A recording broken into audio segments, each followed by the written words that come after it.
notre invité ce soir à 18h20, il est rabbin, fondateur de l'association Les Voix de la Paix. Il vient de publier un essai enthousiasmant sur la place des Juifs aujourd'hui en France. Bonsoir Yann Boissière. Bonsoir. Merci d'être avec nous en direct dans Europe Soir. Alors cet ouvrage, il s'intitule « Heureux comme un Juif en France », réflexion d'un rabbin engagé aux éditions Talendier.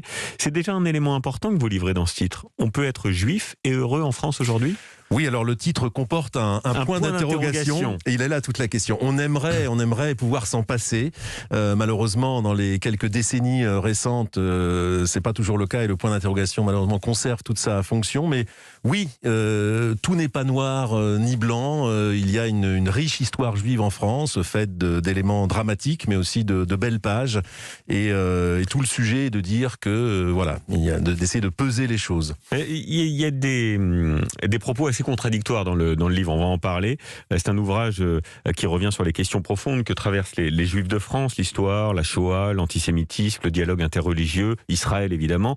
Mais il y a une expression que j'ai reprise qui se trouve dans le petit résumé qui est fait à la dernière page du livre. C'est un cri d'amour pour la France. Est-ce que c'est comme ça que vous l'avez écrit aussi, ce livre ?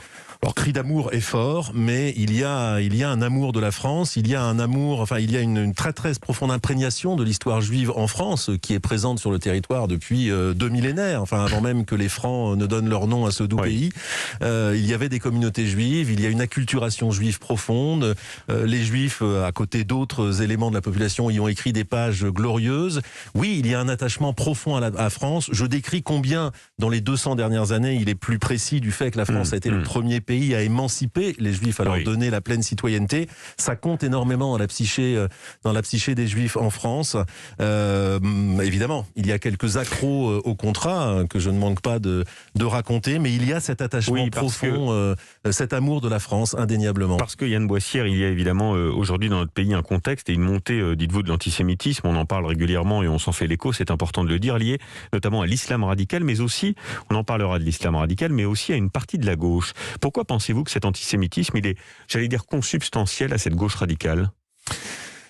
Alors, je ne sais pas s'il est consubstantiel. L'antisémitisme, c'est quelque chose qui varie à chaque époque. Il a une matrice de clichés profondes, éternels, on pourrait dire. Et puis, il s'habille dans la culture politique de l'époque. Il se trouve que la culture politique de l'époque... C'est vrai que pendant longtemps, ça a été l'apanage de l'extrême droite. Et ce que vous expliquez très bien. Et puis, l'histoire est là pour nous le rappeler. Oui, mais il y a un cet antisémitisme a évolué. Oui, il y a un antisémitisme de gauche qui, historiquement, plonge ses racines chez Hegel, enfin, sans aller jusqu'au 19e siècle. Fourier, enfin, il y a le juif et le capitaliste par essence. Alors pour l'autre côté, il est aussi le révolutionnaire en puissance. Donc l'antisémitisme n'a jamais été étouffé par le sens de la contradiction, ça c'est certain.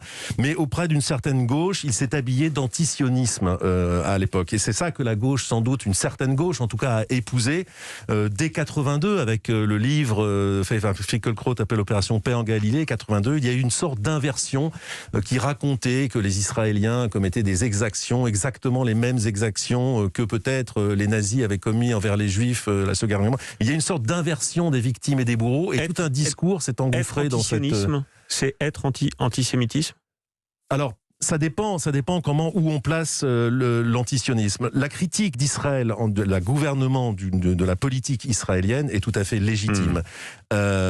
Critiquer la légitimité de l'État d'Israël, c'est une ligne rouge tout à fait majeure, effectivement, qui bascule, qui peut s'habiller effectivement d'un caractère antisémite assez facilement. Quand on en vient à remettre en cause la légitimité, alors que l'État d'Israël est le fruit d'accords internationaux et d'une histoire longue, quand par principe on semble s'y opposer, alors il y a quand même anguille sous roche et immanquablement, très souvent, on détecte très facilement l'antisémitisme affleurant. Que les actes antisémites sont en progression malheureusement dans notre pays. 687 faits comptabilisés par les services de police en 2019 contre 541 en 2018, qui représente une augmentation de 27%. Rappelons aussi que les Juifs de France sont la 3e communauté mondiale après les États-Unis et Israël. Ils sont dans notre pays, dans l'Hexagone, entre 500 000 et 600 000. Avec un phénomène qui illustre cette crainte des Juifs de France, c'est l'ALIA, le fait d'émigrer vers Israël. Vous en parlez également. Entre 2000 et 2017, j'ai retrouvé les chiffres, plus de 55 000 Juifs ont quitté la France. Qu'est-ce que vous dites, vous, en tant que rabbin, à ces familles qui vous disent j'ai envie de partir parce que je ne me sens plus en sécurité dans mon pays, la France? Alors, l'ALIA, au départ, c'est un choix personnel, de toute façon. C'était un très beau choix. Enfin, je veux dire, si quelqu'un décide de vivre sa judéité ou un aspect de sa judéité en Israël, c'est quelque chose, effectivement, de très positif. Le mot alia veut dire monter, donc connaître Oui. a une connotation positive. Maintenant, il est certain que depuis les années 2000, dans ce contexte que vous venez de rappeler, c'est plutôt le sentiment d'urgence. Peut-être que ça a accéléré des volontés, Mais vous, que dites-vous à ces existantes. Je les admets, je les accepte, je peux les comprendre. Le discours que j'essaye de développer dans le livre, c'est que les Juifs de France ont une histoire à continuer ici. Ça, c'est le point de vue central. Maintenant, les difficultés, on ne saurait les nier. Et que dire à une personne qui, au quotidien, peut-être dans une banlieue, vit l'antisémitisme au jour le jour?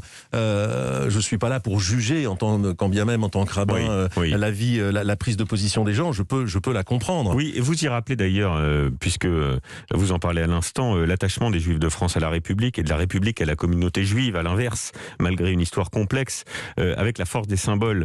Vous revenez par exemple sur la dégradation du capitaine Dreyfus. Il y a aussi eu, dites-vous, sa réhabilitation, et vous citez Emmanuel Lévinas du Fonds d'un pays balte, qui dit ceci: un pays dans lequel on réhabilite un petit capitaine juif est un pays où il faut aller. Absolument. Il y a eu les pages sombres, les pages terribles, mais il y a eu aussi cette fin finalement assez heureuse. Je dis, quand la République française se chauffe du droit bois de la justice et de la liberté humaine, eh bien ça donne effectivement la réhabilitation du capitaine Dreyfus, qui a été très important, même politiquement, qui a ouvert les yeux sur une certaine culture antisémite en France. Il se trouve que là, la réhabilitation a été jugée comme très positive et a constitué un point d'attrait pour beaucoup de Juifs qui, plus à l'est de l'Europe, vivaient de franche tyrannie. Une question peut-être plus personnelle, Yann Boissière. Pourquoi est-ce que vous avez choisi, après la mort de votre mère, je crois, de vous convertir au judaïsme? Un judaïsme libéral, mais pourquoi est-ce que vous avez ressenti ce besoin? C'était en 82? Oui, c'était un peu plus tard, en 89, paix à son âme. Oui, non, alors là, c'est un chemin entièrement personnel. Ça a été une vibration personnelle totale. Pourquoi vous en avez ressenti le besoin? Pardon? Pourquoi vous en avez ressenti le besoin? Alors, c'est pas un besoin. Ça, c'est les mystères de la vie. C'est que dans la vie, on rencontre des événements ou des rencontres ou des choses que l'on n'attend pas. C'est de l'ordre de la rencontre. Quand on rencontre une personne que l'on aime, voilà, on ne l'attend pas par définition. Et vous avez rencontré la foi. Reconstruire rétrospectivement peut-être une sorte de cohérence, ça c'est les mystères de la vie, ce qui fait que la vie se déroule parfois par révélation. Je me suis révélé à moi-même en tant que très très proche de ce qu'était le judaïsme, et me révéler à moi-même en tant que juif, mais c'est pas quelque chose dont j'avais besoin en fait. Oui. Il y a une phrase très forte sur l'islam radical que vous prononcé, qui est assez dur. On devrait, page 39, on devrait pouvoir dire sans trembler que l'antisémitisme d'origine musulmane est un fait culturel. Oui, il faut séparer les mots, il faut être très clair. Nous avons la culture religieuse a disparu dans ce pays à la suite d'un combat, voilà, une laïcité de combat. Mais un fait culturel, ce qui est très dommageable, parce que quand le religieux revient dans la société de la pire manière, à travers les attentats, on n'est plus du tout à même de poser les bons mots au bon endroit. Soit par crainte d'anti-islamistes, on ne dit pas, on ne dénonce pas les choses que l'on devrait dénoncer, ou alors on se livre au racisme. Donc l'islam, c'est une chose, l'islamisme, c'en est une autre. L'islam radical en est une autre. Ce que je dis, c'est d'abord que l'islamisme n'est pas l'islam, mais c'est une maladie de l'islam. Ça, il faut pouvoir opérer cette subtilité. Ce n'est pas l'islam, mais c'est une maladie de nulle autre chose que l'islam. Ensuite, concernant la phrase que vous citiez, c'était on devrait pouvoir dire sans trembler que l'antisémitisme d'origine musulmane est un fait culturel. C'est un fait historique. L'avantage de ce genre de phrase, c'est qu'on ne l'attribue pas à l'ADN des peuples. Ce n'est pas dans l'ADN des peuples arabes, pas plus que pour n'importe quel autre peuple. Mais il y a des cultures, effectivement, qui se sont développées, qui se sont agrégées. La culture du dhimmi, qui a codifié l'infériorité des peuples du livre, et c'est un fait historique, tout simplement. Bien, merci Yann Boissière d'avoir été avec nous. Heureux comme un juif en France, réflexion d'un rabbin engagé aux éditions Talendier. Merci à vous.